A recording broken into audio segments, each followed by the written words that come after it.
and welcome to Two Words Wolves Pod. My name is Ryan Eichten, and with me today is Dane Moore. Dane, how you doing?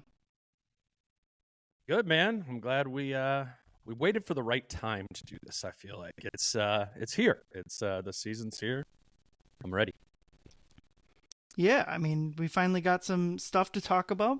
Had media day on Monday. Before that, I'm not sure you and I both doing pods, just kind of making up topics as we go, but they gave us some content to work with, right? They did. Now it's time to go. It was because there was no moves in the off season, really. Like normally you can get something, in July, August, but it got real dry. But I don't know. That's right, kind of like representative of where this team is at. Kind of running it back, not making big changes. Yeah, for better or for worse, I guess. Depends how you look at it. But before we jump into, I have a list of just kind of biggest questions heading into the season that I've been just picking out whichever ones I feel like it with each guest that's come on. But before we do that, I just wanted to get your preliminary kind of takeaways from both media days, which I was at as well, but then as well as the first couple of days of training camp, which I was not able to attend. Any big major thoughts from the first 3 days of media availabilities? Yeah, I mean, kind of the vibe of when you're just in the middle of the season and you're coming in and it's kind of business as usual, and you get in there and they do their interviews and they're out, and it's nothing big or dynamic or anything like that. And the first 2 days of training camp, I feel like for that too, is very dialed in group. And then media day, there wasn't any drama, this year surrounding it. There's been all sorts of stuff for, I asked Ant about this yesterday at practice. It's just like, how does this feel? It's not just last season that there was something big happening around this time of year, but really of every year of Anthony Edwards' first 5 years, there was always something sort of surrounding extra drama or just the trade, stuff that got in the way of being able to hit the ground running in training camp. And Ant was like, yeah, it feels different that way. It feels business as usual. So it's what it feels like to me being there. But I think the players and the coaches echo that. Yeah, they seem confident in what they're going to try to do this season. Where last year, basically because of the trade or because of whatever else, I don't think the confidence was there, or at least they hadn't They made the trade they needed to make, but it shook them to their core in the sense of everyone that was there. I don't think Ant was ready to step into that leadership role necessarily, or at least not at the beginning of the season, where this year it felt like he was ready. He's now ready. And I bet you, even regardless of the Cat trade, I bet you that would have happened around this time, where it's just like, I think he's ready to step into that 1A leadership. I'm the superstar. I'm the planets, the universe revolves around me. Where he wasn't really that maybe 12 months ago. Yeah, I think the Cat trade sped that up. Sure. You talk about Ant not being ready for it last year. I would agree with that, but it's because he went to training. He went the whole summer and showed up for media day, not thinking he was going to be that. And I think Ant, the 12, 24 months ago version of him was very conscientious of allowing that to be Cat's too, to give him the credit of being the guy who'd been on the team forever and had been an all-NBA player, all those sort of things. And they kind of 1A, 1B'd it. I again remember asking Ant about it at media day last year, what does this feel like? Now you are like the dude. And he's like, I don't know how to feel about that yet. To your point, I think he knows how to feel about it now. And I think it could be a positive externality of the Cat trade is you got this version of Ant sooner. I'm not sure I agree that if the Julius and Dante for Cat trade happens, that Ant is at this place from a leadership standpoint, because he was just shoved into the deep end with it last year.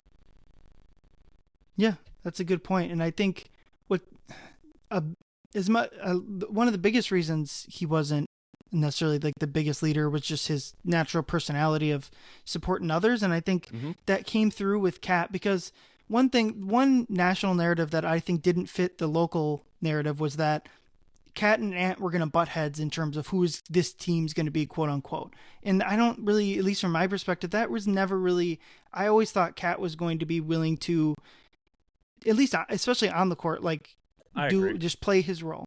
But where they were going to be non-confrontational with that, like it might have got to a point where they would have, I don't know, Conley or Finch or something would have had to come in and be like, hey, we need Ant to assert himself. But those guys were cool personally, as you know, and I think Ant didn't want to step on, and I think that was smart with the knowing Cat and knowing what the roster was. I like that. I liked the way that Ant moved through that early on in his career. I don't think a lot of number one overall picks on the trajectory that he was on would have played that so kind of socially aware as he did. For sure. And I think, like, on the court, Ant obviously became the quote unquote best player, the number one player in Cat's last season here. But in locker room wise, leadership wise, or just maybe announced last at Target Center at home games wise, Cat was still that guy. And that it came both ways, where it was like Cat on the court never needed more than his role, and Ant was willing to not let Cat, that's poor phrasing, but like he didn't mind that Cat was still the quote unquote franchise player, whatever that means. And it, like you mentioned, it was probably a positive happenstance that they got to throw Ant into the deep end of, because like if Cat got paid half the money, he'd still be here. I'm fairly confident in that. Yeah. Maybe I'm wrong. Definitely a big factor. Yeah. But it's because I bet you it wasn't necessarily like, well, let's trade Cat so Ant becomes the leader. I don't think that was necessarily part of their thinking with the trade, but you kind of get lucky that's what happens. Mm-hmm. Oh, absolutely. No, I co-sign that 100%. Awesome. Let's head into our biggest questions. First player that I haven't talked about much during the preseason has been Julius Randle, who had an up and down season last year, and probably the biggest thing from they've said it at media day. They really said it, I think, at exit interviews too. Both Julius and the Tim Connolly and Finch and whoever else was just that they were him and Dante especially were just unsettled in their lives, their personal lives. Julius probably dating back to his injury in New York. I don't think with the fan base, with the organization, he never really, his life kind of derailed from there. His professional life kind of derailed from there.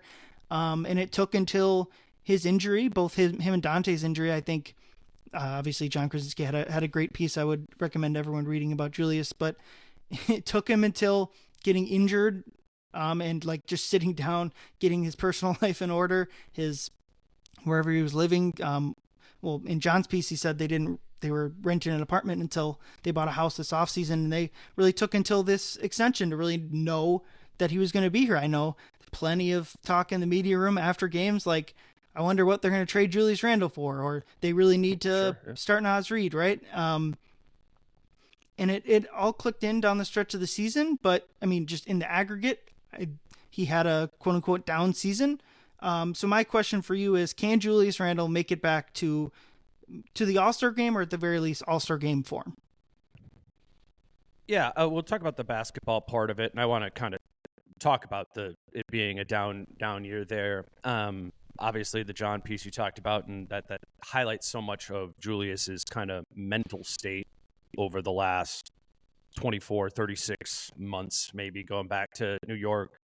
And then we talk about the groin injury in January as a turning point for him of last season, to where he really took off those final 21 games. I think we missed a big variable in another injury, which was at this time last year when the Wolves traded for Julius Randle. He was not healthy. He was still recovering from a shoulder injury that kept him out of all but the final preseason game. And even then, I'm sure he was healthy enough to be playing for, it was a preseason game, but I think it's fair to note that he was not 100% of himself, or fully, just fully like acclimated with his body. And also, like, what's a huge part of Julius Randle's game? Like, getting downhill, burying his defender like with his shoulder so as to go finish or, spray it out for a kick. Like, it's having a serious like labrum issue was a serious issue, I think, for Julius's game last season, and that amongst the trade and the now acclimating to new teammates and stuff, I'm surprised kind of in hindsight that he wasn't worse at the beginning of the year. Remember, actually, the beginning of the year was kind of like that second game in Sacramento. He was really good. There was at least like spots of good Julius early on, but there was also discomfort, and he certainly didn't seem like the Julius Randle that we saw, the end of the season in the first two rounds of the playoffs. And I think that's all worth noting in the arc of this story. And I think takes away a little bit from in the aggregate, it was a down season, as a catch-all metric or an 82 game thing would acknowledge. That said, I'm not like certain that it's going to be the production that he had, the last 21 games of the season. But I don't know. I feel like I've come a long way from those conversations that maybe you and I were having in the media room in November, December of last season of like, all right, well, what something's got to happen here. What could they do to make it? I'm way more in the mind of like, I'm seeing paths to how to make it work on the floor, in the cap sheet, personalities wise with Julius. Like, it's a huge stock up for me in my analysis of this team. Yeah, and one thing I looked into was just his flat numbers, and obviously they're down. But I was looking at his efficiency stuff, and he had the most efficient season of his career, and that's probably going to naturally happen when you lower your volume a little bit. But like, his scoring was down from to 18.7 per game, and his best seasons in New York were 24-25 a game. But 2-point scoring efficiency up, 3-point scoring efficiency not the highest of his career, but a fairly solid number. And the turnovers were down again, maybe due to just volume. So like, I guess my question would be like, to make the All-Star game in the West, he's probably going to have to get back to 24 a game. And other than shooting, just having some weird variance, 45% 3-point shooting year, you're going to have to increase volume to get him back up to that number. And I guess my question would be like, should that even be something they are looking for him to do? Or was the volume and the touches he had last year, maybe specifically down the stretch of last season in the playoffs, is that the numbers? Is that the type of volume they should be looking for from him? Because if so, at least my original question of the All-Star game is probably not going to happen, mostly because the pure strength of the Western Conference talent-wise.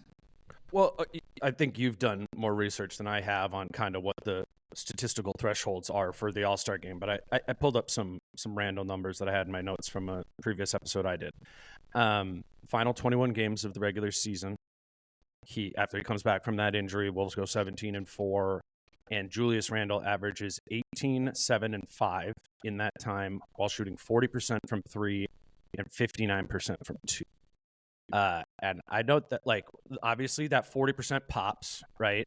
And frankly, I'm not really a believer that over the scope of a season, Julius Randle is going to be a 40% three-point shooter. But in those 21 games, he did it while shooting 59% from 2, which is extremely efficient from 2, given what we know what his shot profile is, in addition to, to the playmaking that he does there.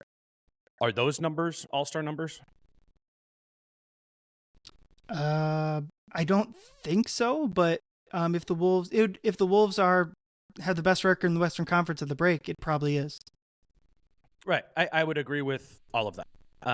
I think it's in the whole Julius Randle All-Star conversation, I think is actually more so about his the team's record and their placing in there rather than his individual, sort of metrics.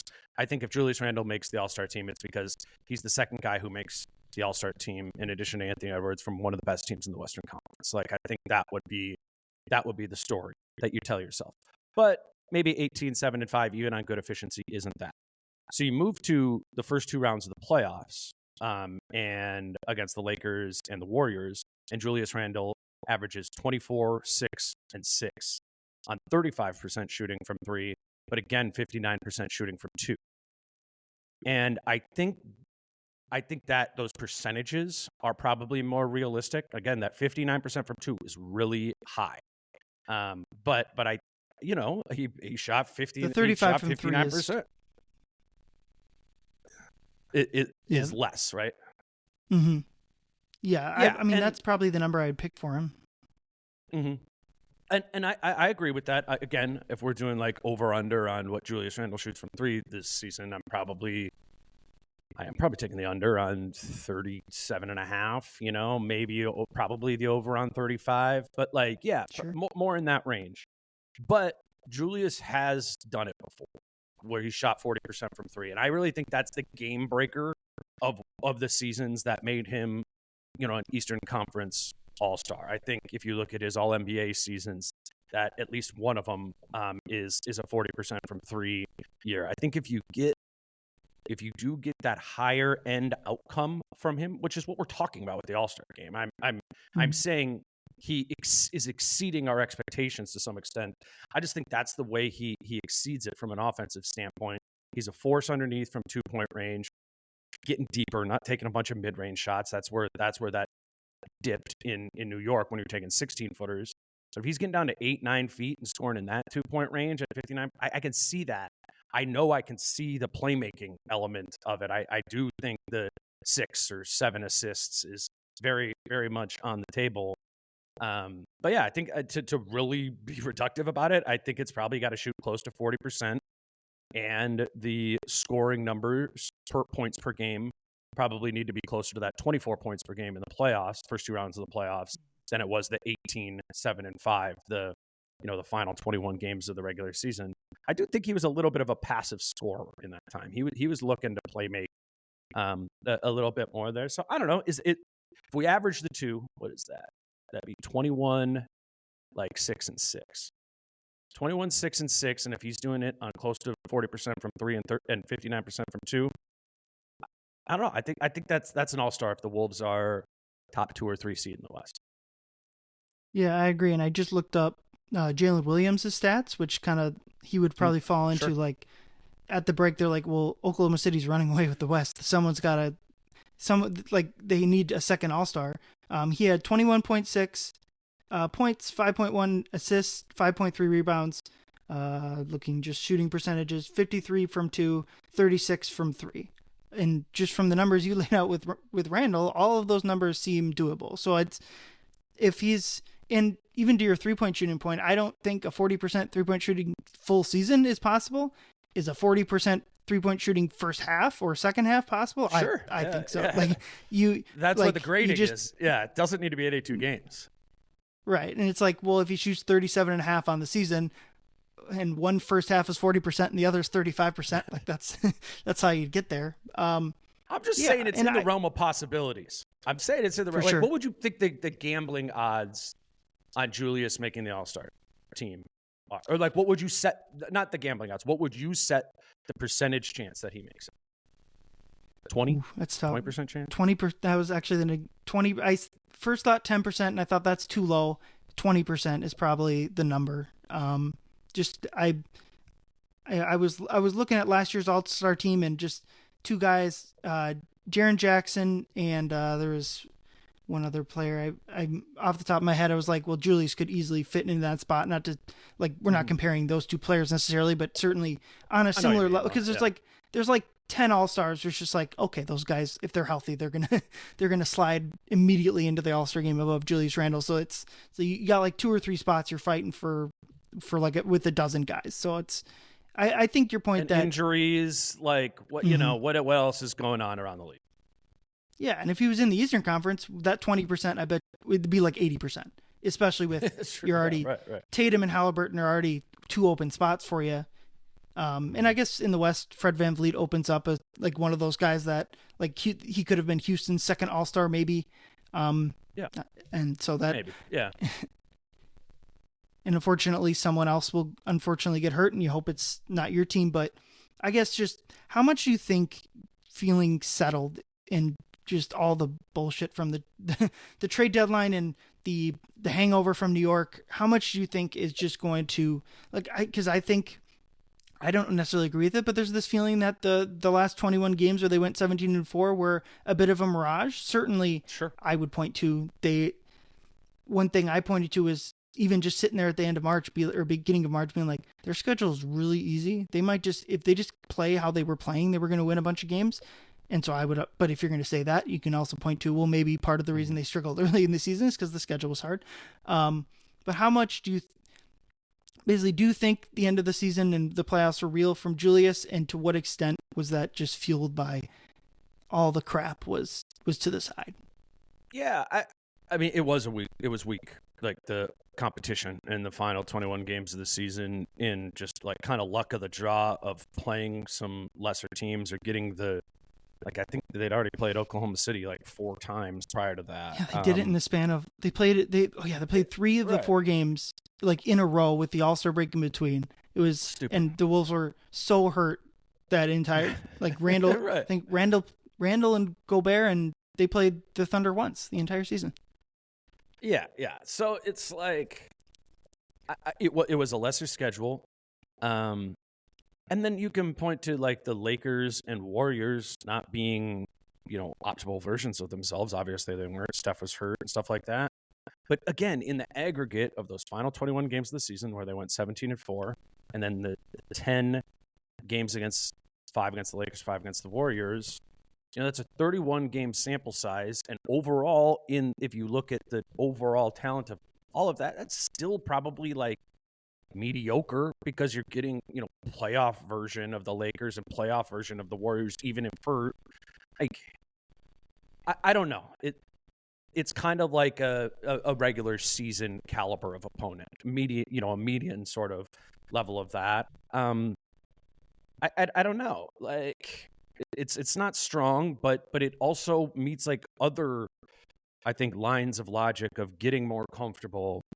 Finch finally sort of like establishing to Julius's teammates that were playing through Julius. Like a huge part of belief in Julius is tied to being to Finch, like Finch is going to give Julius Randle the opportunity to have an all-star season. We know that. You could disagree with it, but he's going to get that type of usage, that type of direction in the offense. He's going to be protected when he struggles. Like it is, I don't know. If there's any coach that can make Julius Randle an all-star, it's Chris Finch. Yeah. And I mean, going back to the time in New Orleans, that's where kind of he rejuvenated his career from his time in LA. He was kind of trending towards bust. And when Finch was his assistant coach in New Orleans, those guys have a great relationship. And especially, I think last year, that was something a lot of, especially you guys that are there every single day, you guys were pointing out. It's just like, I'm not necessarily agreeing with it necessarily, but like they love Julius Randle. So at a certain point, you either have to, I don't know, if you're a fan and that's something you can't deal with, you either got to ignore it, or I don't know. That's the reality. And it's just to like, each your own, like do whatever you got to do. My goal in all of this is like, I'm trying to give some analysis of myself. But my primary thing is to be like, because I think it's really informative as a fan to like know what they're thinking internally. And that was a great example of a thing with what they were thinking internally so greatly deviated from the external perception of it.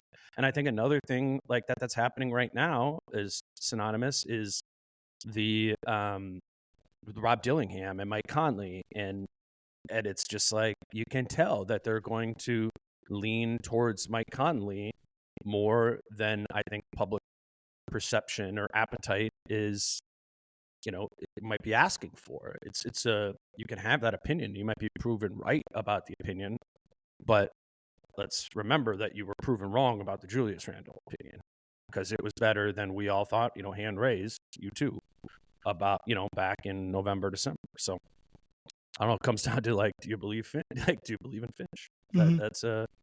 That's a huge thing with this whole team. Yeah, because it's built in his image. Absolutely. But this is why you're a pro, Dane, because my next topic is Rob Dillingham. Rob is a player that I just have no feel on what they're going to get from him in the short term, in the long term. I am just kind of confused on it. The top end and the bottom end are so wide on his career, on his season next year. I'm not sure what to believe. I know like another like hand raised. I didn't like the trade basically from the first night.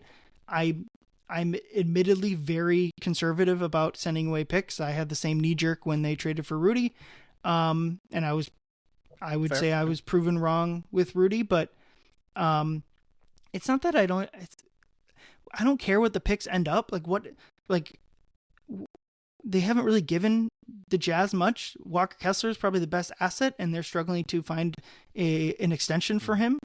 But it's just like, personally, I think the Wolves are like one move away, and so it's like that pick that they sent out for Rob, if in fact doesn't work out, like the opportunity cost is gone. But ultimately, that doesn't matter anymore because you got him on your roster. So, I guess just what is Rob Dillingham's role?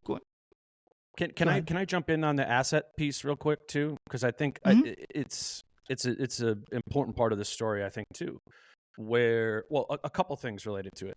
One, they drafted Rob Dillingham before they made the Julius Randle and Dante DiVincenzo trade. They drafted him 3 months before that, you know. Yep. And that's important context because Rob Dillingham was drafted in the image of a different roster construction, one that did not specifically have like Dante DiVincenzo on it, which then thus created a greater need for a combo guard like Rob Dillingham.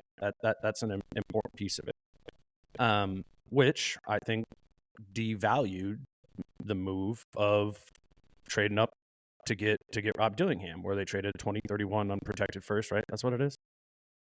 Yeah, and a 2030 swap. Yep. Yeah, and so what the comparison I was going to do is that was kind of like the Michael Porter Cam Johnson trade, right? 2032. Sure. I was a year later, 7 years out. Same value. Yep. Yeah, but to your one move away point, which I would argue maybe the Denver Nuggets are or were prior to doing that, they were able to use the power of that 7 years out unprotected pick to, I think, seriously upgrade their roster, because it wasn't just Cam Johnson for Michael Porter Jr. It was, I think Cam Johnson makes like 14-15 million less than Porter Jr. does. So now they got 14-15 million more in flexibility to go get a Tim Hardaway Jr., a Bruce Brown, a Jonas Valanciunas, those sort of things. That's the alternative path theoretically, right? For the Wolves is you don't make this Dillingham move. You have that asset that you could, you know, similarly make a move, like the Nuggets did. So yeah, I think that is an all important pretext of analyzing the Rob Dillingham thing. Now let's talk about the basketball. What you said off the top is it's really hard to have a great idea of what his impact could potentially be as a basketball. Yeah, and it's because of the asset stuff, it becomes more important than if they had, I mean, him and Beringer weren't drafted that far apart in terms of draft capital, a total of, I mean, it's a good value gap between 8 and 14 or 6, whatever it ended up being. Mm-hmm. But like if Beringer, I think we'll kind of touch on it at the end of the pod, but like if Beringer kind of ends up not working out, which is in the world, like there won't be an outcry really to be like, oh, that stinks. That could have, like, right now we think he can be a solid NBA player either next year, whatever. But it's like if Dillingham doesn't work out, it's like that was a big swing and a miss, and you only get so many of those. Especially, I mean, the Rudy was a single double home run trade, but like it, at the very least, it shrunk your margin of error, and it's like, can you take that swing and a miss? But right. On the court, go ahead. Well, that's the thing is it's just like, I feel like myself too, like we're doing too much of the like really viewing him as potentially being a bust. And like that could happen. That happens to 8th overall picks like all the time.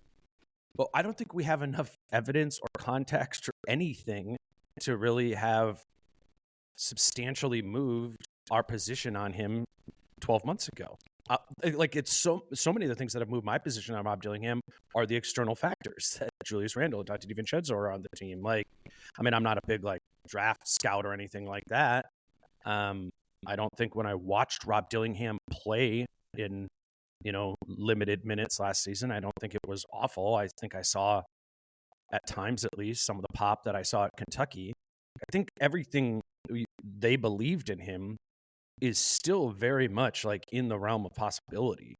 But that runs counter to the immediate, which is a team who went to the conference finals 2 seasons in a row that is really trying to break through that ceiling this year. And it's time to do so. Rudy Gobert is 33 years old. Your young core is approaching their prime. That's what we know from talking to the players and the coaches and the executives is that's the intention of this roster right now.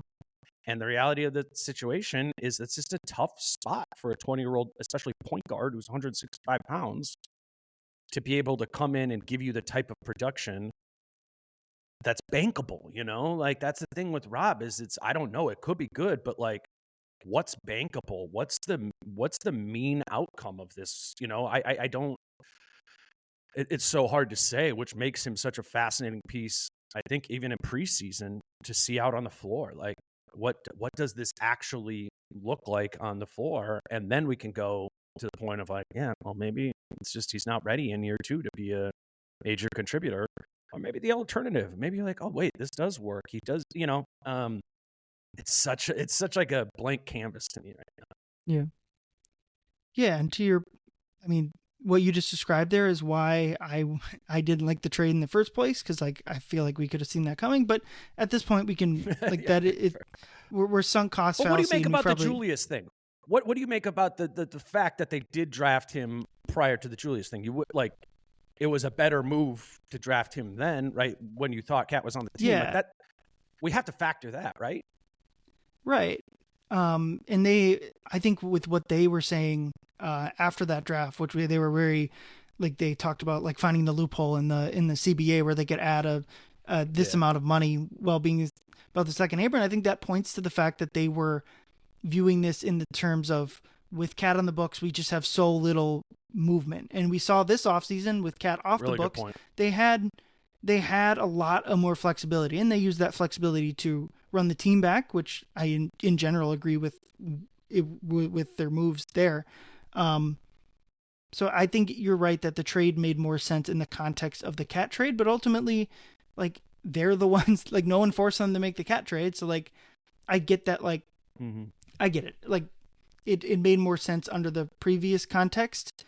And why, and what I think about is important is this year is you have to find out, to the extent you can find out at he's 20 and a half right now. He turns 21 in January. A good example of that. What were you doing at 21? What were I doing at 21? I know when I 21, I bought a 6-pack and I drank it on my couch that's where I was at 21 years old.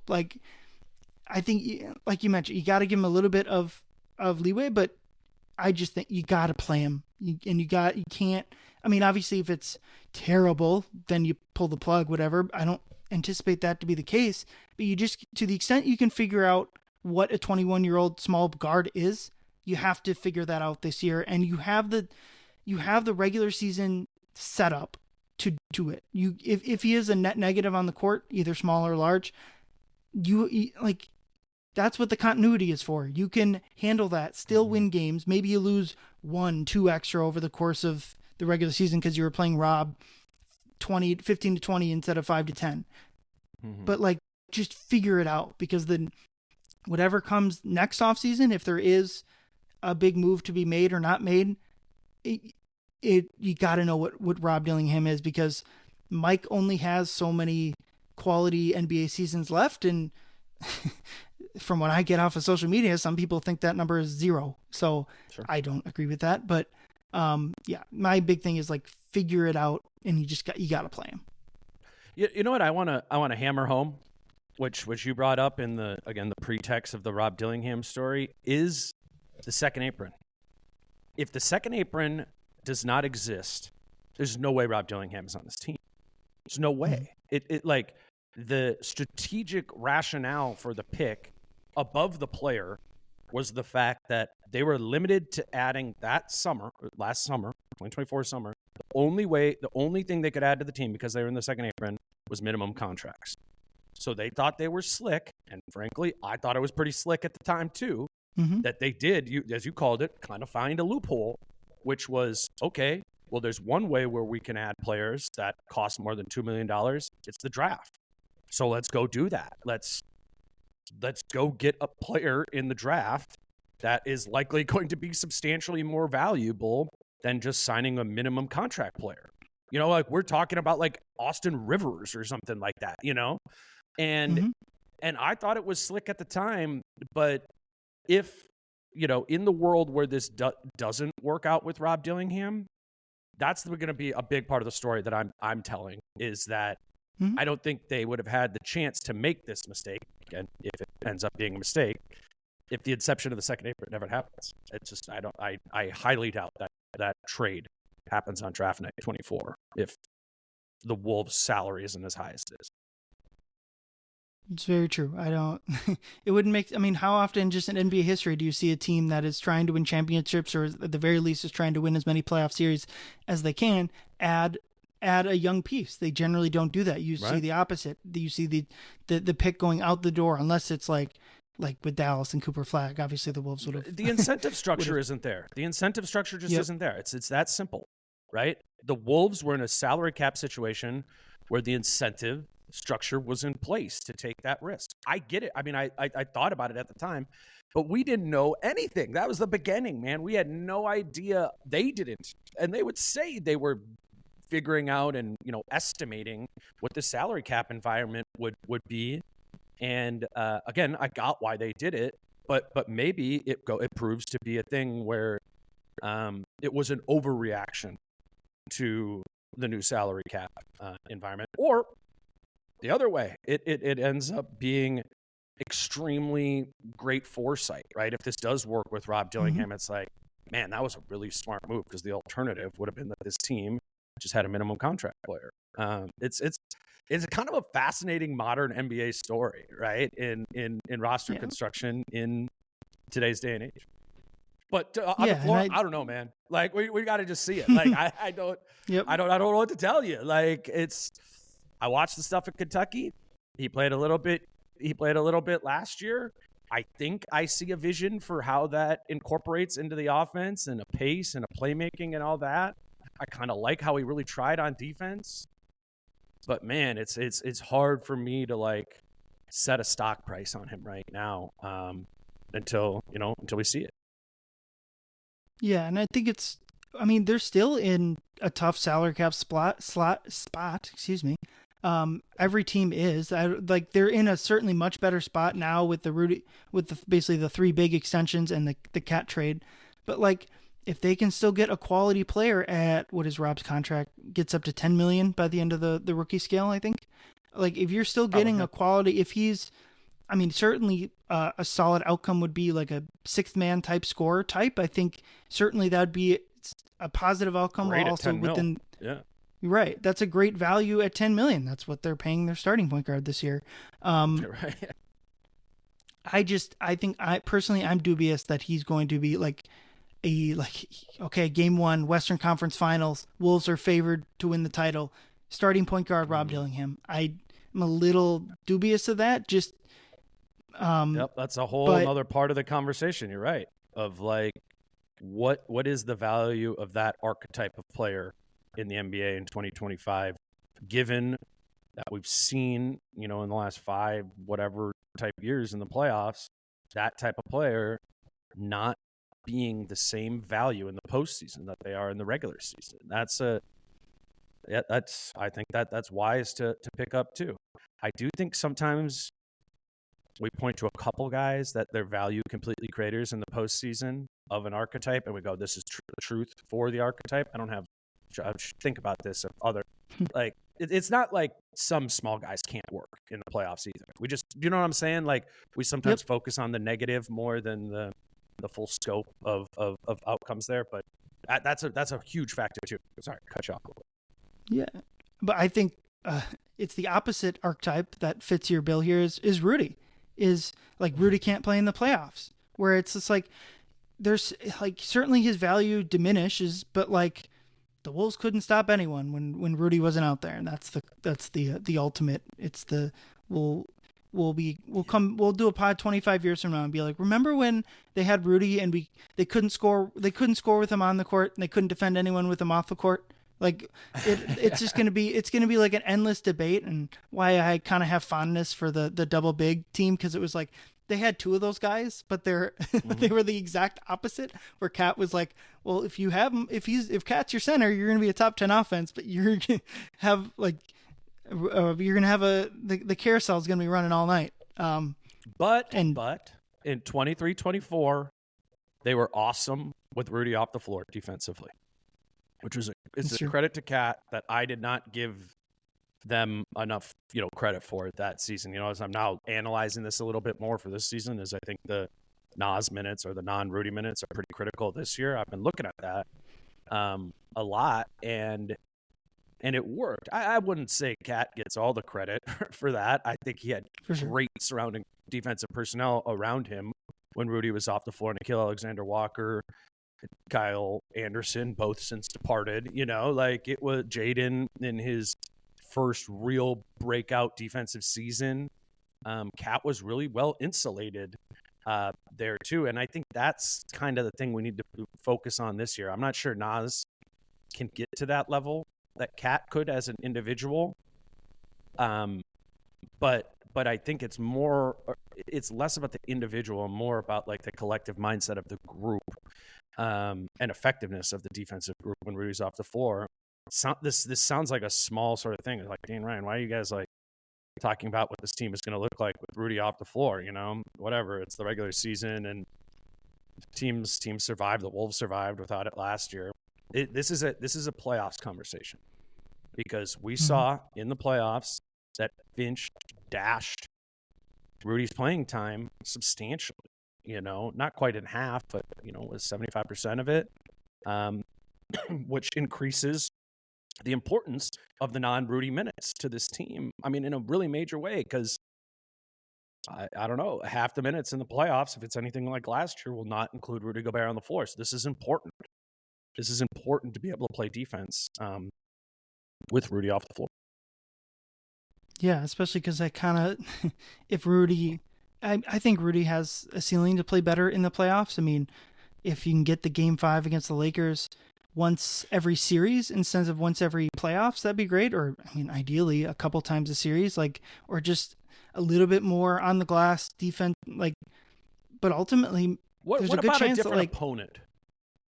What if it wasn't the Lakers and the Warriors? You know what I mean? Those teams were like uniquely suited or by necessity playing small, Like they didn't want to play Jackson Hayes anyways, right? They Warriors didn't want to play Quentin Post or Looney or anything like that. Like they were teams who kind of preferred to go small. What if they play the Clippers in the first round last year? I think Brook I Lopez. don't remember the standings exactly. Yeah, so then it's Zubats, right? Like that Rudy plays more than 24 minutes in a playoff series against the Clippers, So, I mean, I absolutely take your point. I'm making the same point too. Mm-hmm. I just wonder, in the small sample size of playoff series and the randomness of opponent, that we may be exacerbating Rudy's deficiencies on playoff impact to some extent. Obviously, Rudy has a history of not being as impactful in the regular season versus playoffs. I get that. But, there's the green light and there's the red light, and maybe we should look at the yellow light a little bit too on the gradient of this thing. Well, the first team that comes to mind that you're going to need Rudy to beat is Denver. If you got any shot of Facts. Like Jokic, obviously 1-on-1 he's good against Rudy, but that is far more about Jokic than it is about Gobert at this point. Is there a player that Jokic doesn't do that to? I'm not weirdly Karl Anthony Towns, I guess.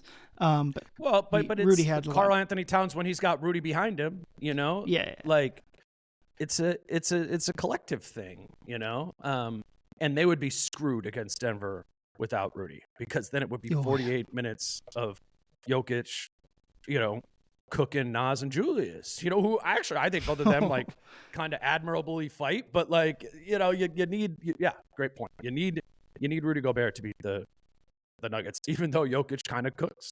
Does not, I mean, not kind of, he does. He cooks Rudy like he cooks everybody else, but it's like, it's like about bodies, you know, a volume of bodies. It's kind of like Shaq back in the day, you know, right? Like throw in Irvin Johnson, throw in Mad Dogs, you know, throw in Oliver Miller or whatever. Like you kind of need a volume of bodies to slow him, or even, you know, be able to double him in the post a little bit with the second big coming over. Rudy's critical to that. Yeah, my favorite Jokic story at this point is Nikhil after that game. I don't remember which game in Denver it was, but Jokic had like 50 points, right? And Nikhil's cousin was about to win 60, MVP. 60, 20, and 20. Yeah. And Nikhil says something like, you guys know who I'm voting for, but like that guy, holy cow. It's like even the guys whose cousin, Nikhil's waiting out in the rain to go get his cousin's shoe. And even him, he's just like, I don't know. Jokic is pretty good. Obviously, yeah, you need Rudy for that. And I do kind of think they can, maybe a little bit less successfully, I do think they can run the Rudy lurking off Gordon, who might not work as well because he's shooting better, but like Randle and Nas playing the cat role, I think could be an option. Maybe not in the regular season because you're showing your cards a little bit too much, but might be worth it. But like you mentioned, apparently they might be playing Valanciunas alongside Jokic a little bit, which would definitely, now you're lurking off him, but they probably, against Minnesota, they probably wouldn't necessarily do that as much. That would be an interesting one. You know, it'd be an interesting move by Denver of like, okay, well, you can't like go ahead, like leave Valanciunas and Nas, right, or Julius to go, you know, be that low man helper. Every single rebound. Valanciunas would get every rebound, right? I hadn't thought about that. Yeah. yeah. I mean, you could lurk, or you could probably run that team, or, you know, but it's they have not had that pivot to go to a previous season. They haven't had any good players. Center like, on the I don't team. know how to. Yeah, right. I don't know how to say it. Like Denver outside of Jokic was so goddamn bad. Like it was. Like, MPJ had his moments, but like I don't know. Go listen to that guy's podcast. Like what the heck? Like Christian Brown is great, but like their bench was so bad. Awful. Russell Westbrook was so important for them last year, and right. I mean, it's fun of a like live by the Westbrook, die by the Westbrook. It like that was fun for them this year, but like they figured all of that out. They Scary. I mean, I'm still like Bruce Brown is like I get why they hype up Bruce Brown, but like also he's a minimum player. Like Tim Hardaway Jr. Like. But they don't need like the Wolves version of 8 starters. Like just need like when Jokic goes off the court, you can't be the 2013 Bobcats out there. Like right. It was crazy, dude. I watch their games all the time, and it's like, all right, need Strother to go off, you know, like, and 1 in every 10 games he does, but I watched enough games to see the other 9, you know, and what that looks like, and then maybe one of those 9s like Russ is good or something like that. But it was crazy. It was like, I don't know. Like I kind of like Denver. Like I like watching Denver play, and I think we were in this fascinating era of being able to watch Jokic, and you know, somebody who doesn't even have like any sort of, I don't know, like a stake in the thing. I'm watching Denver. I'm like making me mad. I'm like, what? Mm-hmm. How can you not help this guy? They got help. You know, they got help this year, and that's it's. I mean, them and OKC is tough up top there. Do you have the Wolves third? Like, do you got them above Houston now? I do. I just think the Fred VanVleet injury is just is really tough for them. I honestly think the 3 best teams in the NBA are in the same division. No, divisions don't matter much, but that's a fun little quirk. I mean, it's probably close between, you can take your pick between the Wolves, Cleveland, New York. I think that's probably all. It doesn't matter because like the other 2 teams are in the East. But yeah, I have the Wolves, especially from a regular season standpoint, I have the Wolves far closer to like Denver than the next group of teams from a regular season standpoint. Just because Jokic misses a week and they go 2-10 or 2 that's not how many games you play in a week. They like, I just think he doesn't miss much time though. No, he doesn't. It's crazy. But crazy. I'm not saying they're at that level regular season wise. I just think like the Wolves regular season, they are set up to be as good. And the Jokic part in the playoff. I did a preliminary like top 50 players in the NBA or all time ever, and I was just like, he has 3 MVPs, and if they win one more title, that's obviously multiple titles. If you have that, you're one of the 10 greatest players ever. Like there's no stat, and he has plenty of other stats to back him up. But like you're jumping into you jump past like Shaq and Kobe and possibly Steph Curry, and you're into the Magic Johnson, Larry Bird type of area. That's who's like in that 7 to 8 range. Yeah, it's going to be hard for him to overcome the amount of championships that those guys have. But I think another big argument is just like, have you been watching? have you seen this dude? You know, and like, God, Steph's incredible too, and all the stuff that Steph's done for 15 years. I feel, and this is all vibes, you know, it's feel of whatever. But you remember, maybe like 10 years ago, and watching Steph was just like, oh my God, you know, it was the same thing that I feel like when I watch Jokic now. And I don't know, I'd have to think about it a little bit more, how many years of it was that. But I don't know, like Jokic's peak and dominance of his prime could end up being as good and longer, you know, than Steph, right? And I think that's where you know, people are going to point to the championship differential there, but I don't know. I always struggle with these conversations when we start bringing up like Magic and Bird and stuff like that. I'm like, when they were good, I wasn't alive, you know? Yeah. So I like doing these historical conversations about guys that, you know, I mean, both Steph and Jokic's primes are like kind of my career of covering the NBA.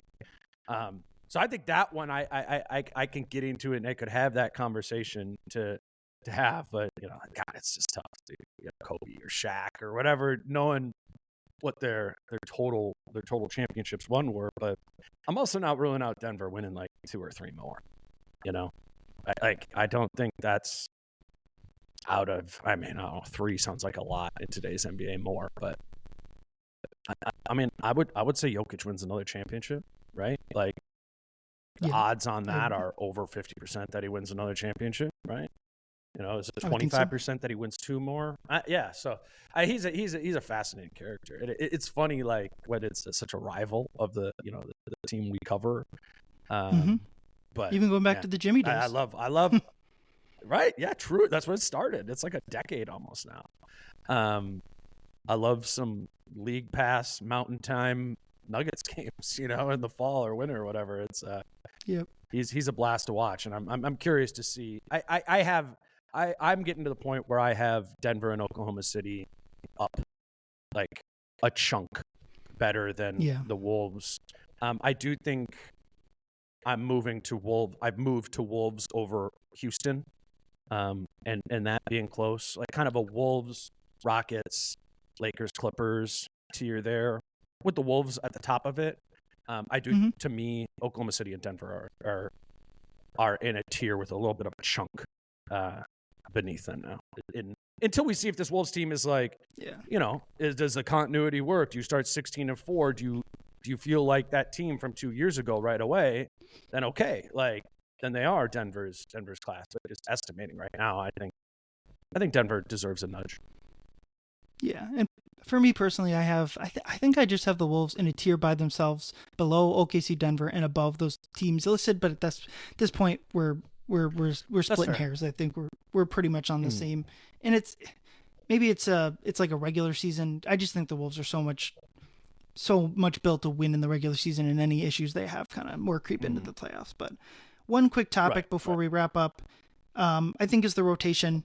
Especially if Rob is in the rotation, and if Jalen Clark and Terrence for sure is in the rotation, but like if Jalen Clark is that's 10. And I especially liked what Jalen Clark said at Media Day, from just like, what are you trying to do? I'm going to shoot 30 or 40% from 3 and guard the other team's best players.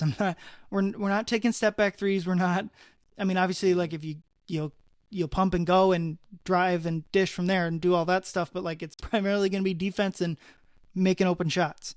I mean, they were at basically 8 guys last year, 8.5 with if we're not counting a sideline inbounds from Joe Ingles or a Josh Minot. It's like 8.1 5-minute party. Yeah, right.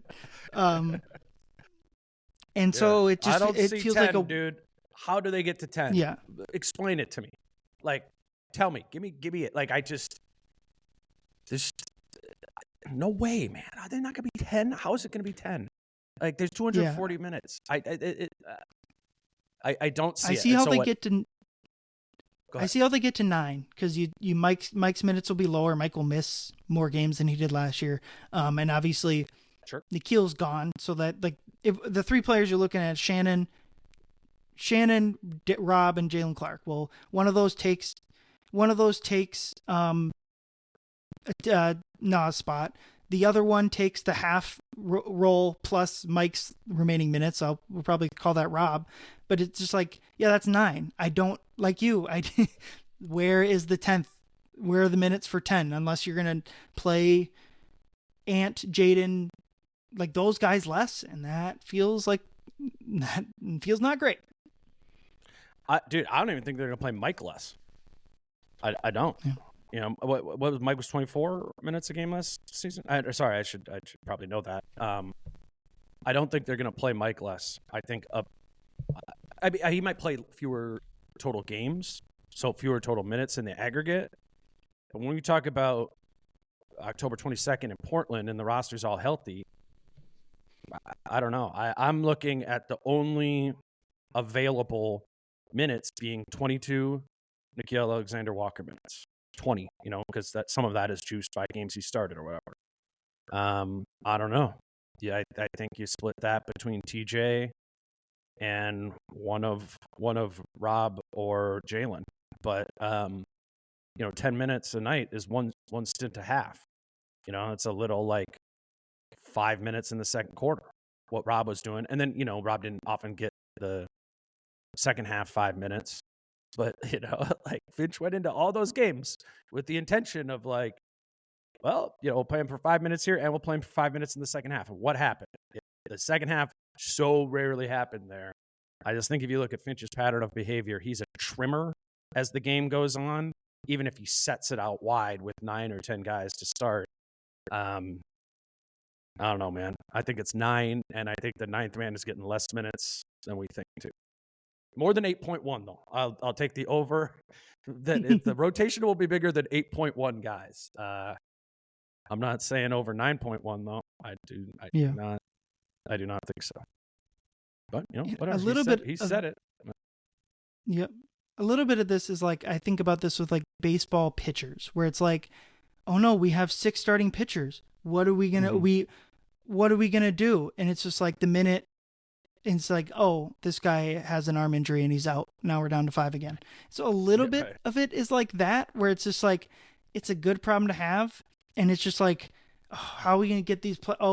Someone rolled their ankle. They're out for 3 games. Right. Okay, never mind. That fixes that. And you hope you're healthy all year. And they were largely, their injuries were weird last year because they were generally healthy, but all the injuries came at like the exact same time. It's just like, I do remember, I think it was you, where I just kind of laughing at you a little bit, where it was just like, can we get an injury? Can someone, and like, I'm serious. Can someone get hurt so we can just change anything up? And I felt it was probably, I don't know how long later it was, but it was like a monkey's paw curl. And it's like, everyone's hurt and they're playing Oklahoma City with a beaten up roster, which they won one of those games. And it was just kind of like, yeah, that's pretty much it. It's just like, it would have been interesting if all those injuries were spread out, where it's just like, instead of missing everyone for 3 months, for the whole season, you were missing one guy, which is like this year's team as well. It's like, if you could guarantee no one would get hurt long term, but for every month, one person and only one person would miss the entire month, you'd probably go, yeah, we'll take that. Like that's it would have shifted the narrative so much, dude. It would have, like, if in the like 8 games into the season, Dante, like, or if he does his toe thing, then it's like, okay, here you go. The 9th game of the season, Rob Dillingham's in the group, and then it's like, that's like, remember the Jared Vanderbilt Patrick Beverley year, that's like when they changed that team. It completely shifted its identity 10 games into the season because it's just I don't know. It just kind of was what it was last year. It was absolutely frustrating for us to commentate on. I think it was frustrating for Finch to navigate. And ultimately, I thought it was right, the whole time. I was just like, man, this would like lower the toxicity if somebody could just roll an ankle or something. But yeah. Eventually, I got my wish, I guess. Yeah. Of course, it's like not 1, it's 3. But last person I want to talk about is Beringer. And just, I think, like Jim Pete came on this pod and was very complimentary of what he's seen from Beringer behind the scenes and in front of scenes. And similar to if we're struggling to get Jalen or Rob in this rotation, certainly a healthy rotation is going to struggle to fit in Beringer. But do you think that there's a point later in the season, like if, let's just say one big goes down or two big, or a big and a wing goes down, do you think that like Beringer could be ready to play as soon as this season, or is it going to be more of an Iowa season for him? I mean, transparently, I don't know. I think people who have been around the team, like Jim, who you said you had on, he's actually, been at the facility and, watching him and, talking to people there about what they've seen from Beringer. And I've done some of that, and I think he's very much stood out as, being explosive and a fun lob threat and all those things for them. He's been here for a while, and all these guys have been here for a while. So I think it's like looked really good. He's looked really good in open runs. I would say he looks bigger than he did at Summer League, to my eye test. Like from a physical standpoint, I think he's been on an NBA lifting program now for 3 months or whatever. And he's also like still like growing up as like a young man in a way too, that you're like naturally going to put some on. I'm until told or indicated otherwise, I'm thinking about Beringer as Garza, which we think of Garza mostly as the in the short term. Yeah. No, obviously there's a vision for him beyond that, but you're talking about like this season or first game he plays in non-garbage minutes, I think will be like the first games that Luka played in, or the games that Luka would play in last year, where it's like, out a big body or two, and it's a team that you feel comfortable personnel-wise of putting him out there. And even with Luka, like there was times where they just were forced to play him, again, non-garbage minutes, against teams that were going to spread him and hurt him defensively. And they still, like Luka played more non-garbage time minutes than I think, right? That is maybe the perception of it. So I think that's a non-zero role to me, for Beringer. And given the how I was just talking about struggling to see how you get to 10, I very much struggle to see how you get to 11, which I think Beringer sits at, without an injury, and specifically an injury to a big.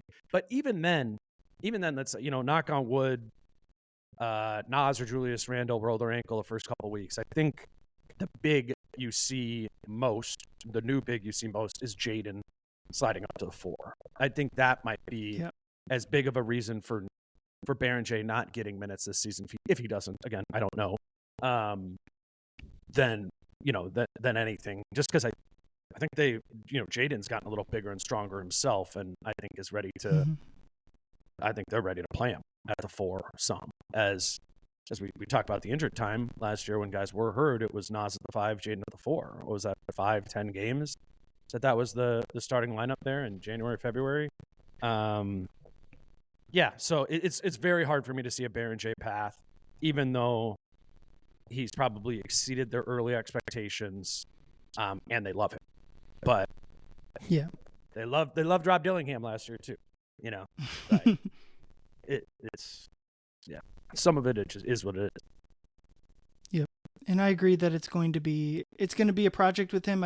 I whispered to John after his presser and was just like, it's going to be fun to see his language grow as he hasn't been speaking English that long. It's already grown. It's going to be fun. From draft night. It's going to be fun in 2, 3, 4 years when he's fairly close to fluent. And it seemed like, remember that first media day or that draft night where he was struggling for every word as we would if we were speaking a second language? Like, yeah, it's gonna be fun to see. I'm as high in his long-term potential, I think, as anyone, and especially just seeing him in summer league. But looking around the league, I will say, and what a cool future pivot for him. Oh, sorry, I cut you off. But like, it opens up this whole like really interesting, different way to have a center, down the line. Yep. A faster, not just a drop coverage center like Rudy. I mean, it's extremely unlikely that Joan Beringer ever becomes as good of a defensive center as Rudy Gobert, right? But he could totally become a more diverse defensive center than Rudy, and definitely a more diverse and impactful offensive player too. It opens up a really cool future reality, I think, for the quote unquote second timeline. Sorry, what were you saying? Yeah, I see people like putting Boston as like, a sleeper in the East, and I'm just kind of like, they're relying on Luka Garza a lot.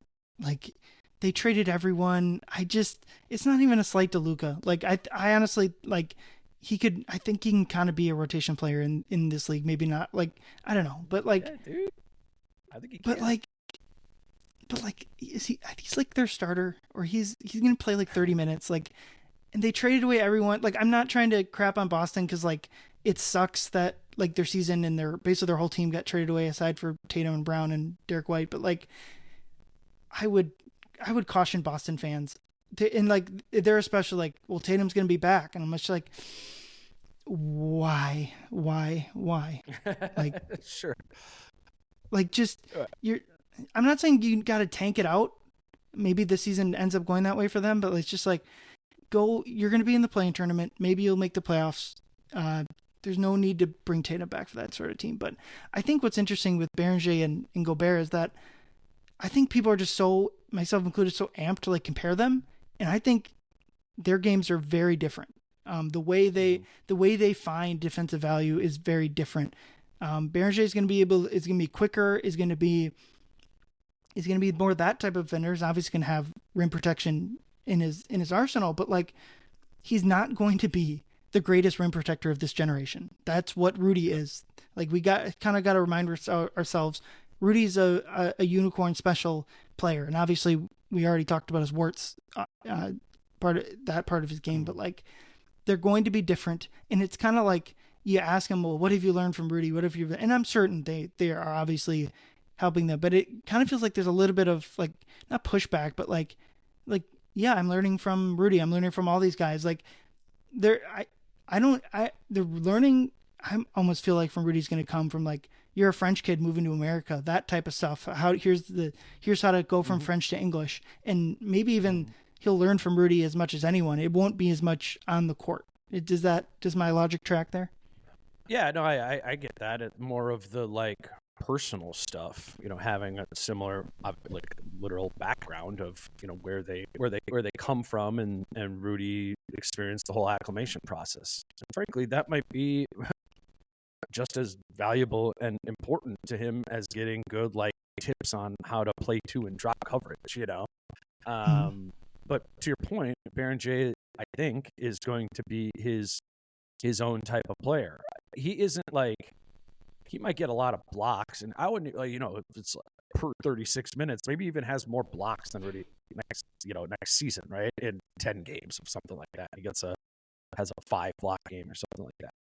But he is going to be an overzealous shot blocker, which means he is going to foul. He is going to get out of position. He's going to be pump faked, to draw, for players to draw fouls. And who doesn't let like any of that ever happen? Rudy. And that's why he's the best rim protector, and that's why he's the best backline, or has been the best backline center guy to have there. It's I don't know. Beringer is more of like a quick speed taking, is my read on it now at least. I don't know exactly, but quick split speed, taking up space, quick off the ground, can go get a shot block anywhere. And I think honestly, where I'm most interested to see him, or where I think he might be most impactful, is as a rolling lob threat around the basket. Everything I've heard is he has incredible hands, which we know there's going to be if that's true, that's going to be a big delta between him and Rudy. You know, it just is what it is. But I think there's going to be a gigantic delta between the defensive impact of Rudy Gobert and Joan Beringer, obviously this season, and probably for the entirety of their careers. And that's not to say Beringer can't become a good, right, like I said, diverse coverage type of five. But yeah, there'll be a day that comes where Rudy Gobert is no longer on this team. We're going to be like, why the hell does every team score 120 points? You know, like, it's like, it's going to happen, you know, even if Beringer is good. Like, Rudy is a depressant. He's a deterrent in unprecedented ways in the NBA. So I don't know. Well, I'm still excited about the alternate path with Beringer whenever that time comes. But yes, to your point, I think very different players. Yeah, I agree. Well, that's where we're going to wrap it up. I really appreciate, Dane, you coming on. What do you got to, if anything, to plug with your stuff? Yeah, you know, same old deal with me. We're doing more shows this year. People don't know who I am. I've covered the Wolves for a long time, and now I'm doing it in podcast form exclusively, and I have all the beat reporters and columnists that are travel to the games and are at all the practices and stuff from the newspapers, and Britt Robson from MinPost joined me. But yeah, we're doing near daily shows. I'm trying to do pretty much Monday through Friday during the season this year, and it's a lot of conversations like this one with Ryan, where Ryan's there a ton too, and we're always doing what we were talking about, right? Of like, okay, we have our inherent biases, we have our thoughts of it, and what I try to do with my show is like scrape those up against what I'm hearing from the players and coaches, but also from other smart people like yourself and Britt and Kyle and Chris and Jace and all them too, because it's there's no right way to look at any of this stuff, right? It's none of us bat 1,000%, and sometimes it's good to sharpen your ideas off of other people's ideas. So that's kind of the idea behind my show, and yeah, I appreciate you having me, and yeah, we'll do it again sometime this year, I'm sure. Yeah, absolutely. Now I'll shout out your episode with Alan Horton. I think it probably pairs well with me and Leo talking with Jim. So you get both angles of the new Timberwolves broadcast. Obviously, Grady will be in the booth as well this season. So I'll shout out that episode specifically and all your training camp stuff this week. But yeah, for Dane, I'm Ryan. Thank you for everyone for listening. Go Wolves.